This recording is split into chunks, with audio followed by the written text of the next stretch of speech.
Texas Arlington cursed is my house. The Dallas Cowboys repeated that pattern, hex, nightmare, or shame on Sunday with yet another crushing defeat at Jerry World. Ignore the fact that it was Jerry Jones' birthday, the owner of the Cowboys. Before halftime, the Detroit Lions blew out the candles. The Lions were everything but amused by the 47-9 outcome. Aidan Hutchinson, the top defensive end for Detroit, was taken off in the third quarter with an air cast immobilizing his left leg. However, the trend remained in place both before and after Hutchinson's horrific injury, as the Lions became the most recent team to humiliate Dallas at AT&T Stadium. The Cowboys have lost 4 straight games at home, dating back to the NFC playoffs of the previous season. The home team has given up a total of 167 points in those losses.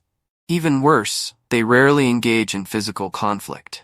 Their 28-6 deficit against the Baltimore Ravens in Week 3 was only partially overcome in a 28-25 loss, which was marked by the Dallas defense giving up 274 running yards.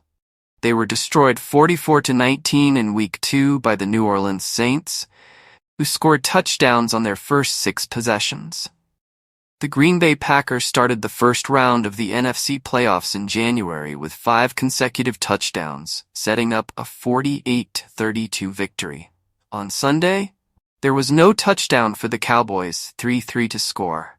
And in a major revenge game, that exhausted defense, which was missing key players Micah Parsons, DeMarcus Lawrence, and Darrell Bland, was destroyed for 492 yards.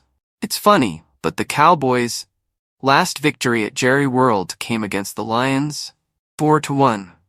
And the game had a contentious ending when a technicality involving Dan Skipper for a tackle-eligible play cost the Lions a score. That was back then, however. Now is the moment.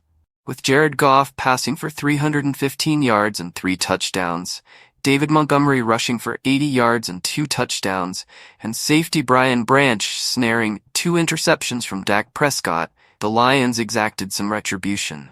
The Cowboys will win next week, however, so that's excellent news. The Cowboys will take a break in the 7th week. They won't play at home again until Week 10 following that.